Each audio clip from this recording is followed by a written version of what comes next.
I was a teacher. I get asked a lot, what was the worst part of teaching? And it's easy, it was marking. It was marking all the time. You just mark, you just give a test, you gotta mark it. Kids are all over you. When are we getting our tests back? Shut up, I gotta mark it. You gotta mark it on your own time. You gotta find time. Well, they give you a spare, but that's for napping. That's when we nap. So you gotta go home. Your friends are like, you wanna go out? I gotta mark. Can't. First year, that's my first year of teaching. Stress. I taught history. I took phys ed. I had no idea what I was doing. Final exam, 125 papers I had to mark. They had to be in 48 hours. I don't think I slept for 2 days. And I realized something. Kids' marks were the same mark they got on the first quiz I gave them in September. I'm like, why the hell did I mark all this stuff? And that's what happens. Let me just tell you, your teachers don't mark stuff after their first year. We don't mark stuff. We look at your name. Your name is your mark. That's it. Whatever you get, whatever you got in that first test, you better do well, because that's your mark, plus or minus. We give you, to make it look like we did work, we add 1%, take 1% off if we don't like you that week. We don't mark it. We put red stuff on it. Comments, nice. Good point, ... A lot of ... because it's like, what does that mean? I don't know, ... That's why teachers told you in that first test. Remember that speech? Now, kids, this test sets the tone for the rest of the year. That's because that's gonna be your mark. You can't recover from that. You don't get a 30 on the first quiz in September and then go, I'm gonna turn it on. No, you're not, because you already got the 30. You might get a 32. That might be your final mark. Feel bad for some of those kids. If I liked a kid, sometimes I just surprise them. I like to give back. I'd just throw a 97 on their test halfway through the year. Kid Jordan had like a 30 average. You know he'd get his test, 33. They don't challenge you. They're just like, yeah, pretty much what I thought. Get a 97, you should see their face light up because of you, what you did. It was a magical feeling that I could do. They'd get so excited, they'd check, right? They wanted to make sure it was theirs because their name spelled wrong, so they gotta make sure.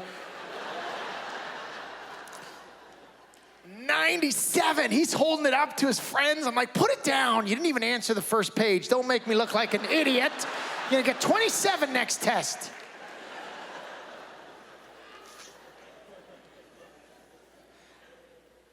They're the easiest kids to mark too, the kids that aren't doing well.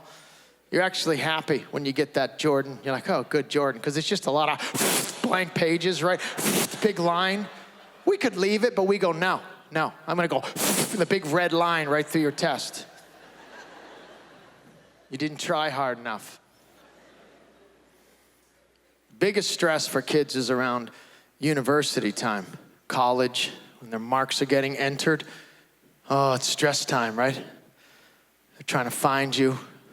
They want to know their mark going into the final. You're on your spare, lunch, doesn't matter. Like they knock on your door, sir, just want to know what I have going into the final. Pull out your fake mark sheet. You really want to say, what'd you get on the first quiz? What'd you get? 71. Probably gonna have a 72 going in, something like that, around there. Joanne would come in, 84. I had a kid with a 12 average. Doesn't even sound like a sentence. Sir, what do I have going into the final? You have a 12. It doesn't even sound like a sentence. Like, why is he coming? Why is he here?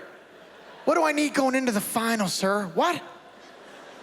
I didn't even look at the mark sheet because we know who that kid is. We joke about him in the staff room. That's Tony with the 12. That's what we call him. That's Tony with the 12. Why is he here knocking on the door? "Sir, what do I have going into the final?" I said, "You have a 12, Tony. You have a 12.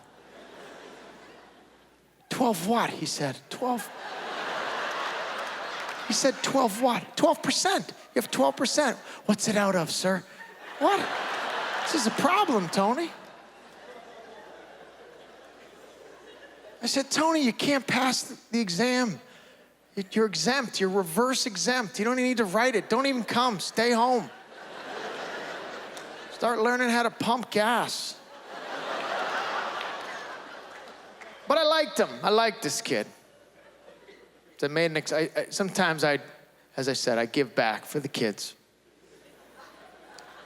I said, "Tony, here's what I'm going to do for you. If you pass the exam," give him a little hope, false hope, "I will pass you in the course." You know what he said? He went, "Done." Maybe not. Remember the 12. I made it even easier for this kid. This year, I had a grade 12 history class. The final exam was 5 essay questions, 30 marks each. And I didn't do this for any other kids. I just did it for him. I said, "Tony, I like you. Learn these 10 essay questions." I did a special thing for him because that's what I was like. I said, "Learn these 10. I'm going to pick 5. I'm not doing this for anybody else." "Thank you, sir." But he was an idiot, right? He was an idiot. So he picked 5. He said, 10 is too many. I'm going to guess, because I'm a good guesser all of a sudden. I'm going to guess the 5 that I think he's going to pick and just learn those. He didn't guess them, right? But it was so funny what he did. I passed him. It was the funniest thing a kid ever did. He wrote on the final exam. The first question was everything about the American Revolution. Who was involved, key dates, key figures, everything, 30 marks. Like, he writes on the exam, "That is a great question. But I would rather tell you about the French Revolution." And he wrote everything there was about the French Revolution. Thank you, Montreal.